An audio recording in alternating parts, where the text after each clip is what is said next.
Our next speaker tonight is Ala Al-Khulaqi. Please welcome him. Assalamu alaikum wa rahmatullahi wa barakatuh. Bismillah ar-Rahman ar-Rahim. Good evening to everyone gathered here tonight. Today, we are here observing a very important historical event in South Yemen's history. This day commemorates the 58th anniversary of the October 14 revolt for the liberation of South Yemen. Liberation. What does it mean to be liberated? What does it mean to be free? And what does it mean to be independent? Three questions that I can certainly ensure that every Southern Yemeni living in the motherland has not felt since the last 30 years. We were able to liberate ourselves from Great Britain, just like every other country under imperialism. But who would have knew the greatest colonialism we face to date can be so close to home?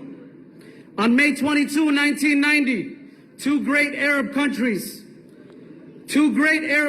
became one.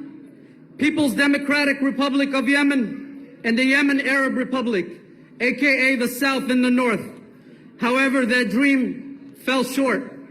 1994, the government of North Yemen wages a war in the name of the Republic. And ever since that day, not a sign of liberty in sight. A small Arab country in the Arabian Peninsula, living under occupation from its neighbor. As we see today, the threat is still alive. A Houthi militia running the north that wants to again conquer the south. How can the international community be so lenient to a group that chants death to America? A group that recruits child soldiers, and a group that wants to take us back to the classical ages. Just a few days ago, the governor of Aden was targeted by a terror group, and part of his entourage were killed and injured.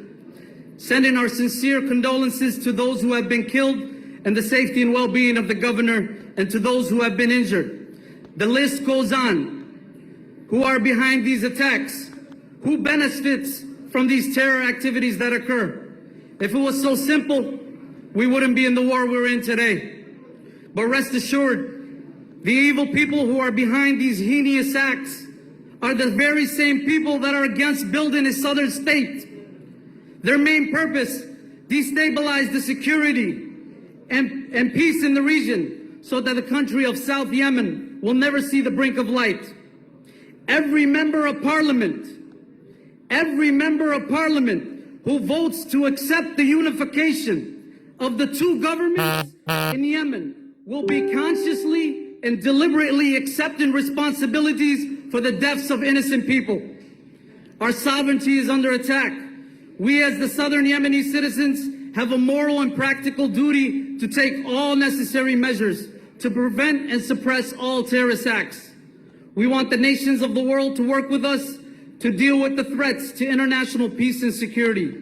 We remind the world and our people in South Yemen that we will use every platform and every media and everything in our power to not only regain South Yemen, but to end all suffrage from the brutal regime and to reestablish human rights and justice.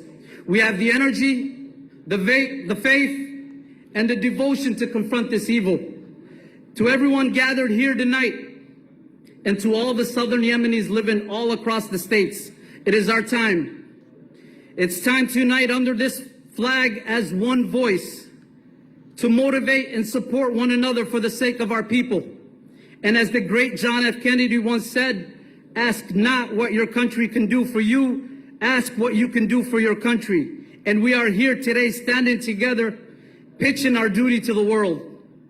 I ask God for blessings to each and every one of you, and blessings to those who have fought for our liberty and independence. Thank you.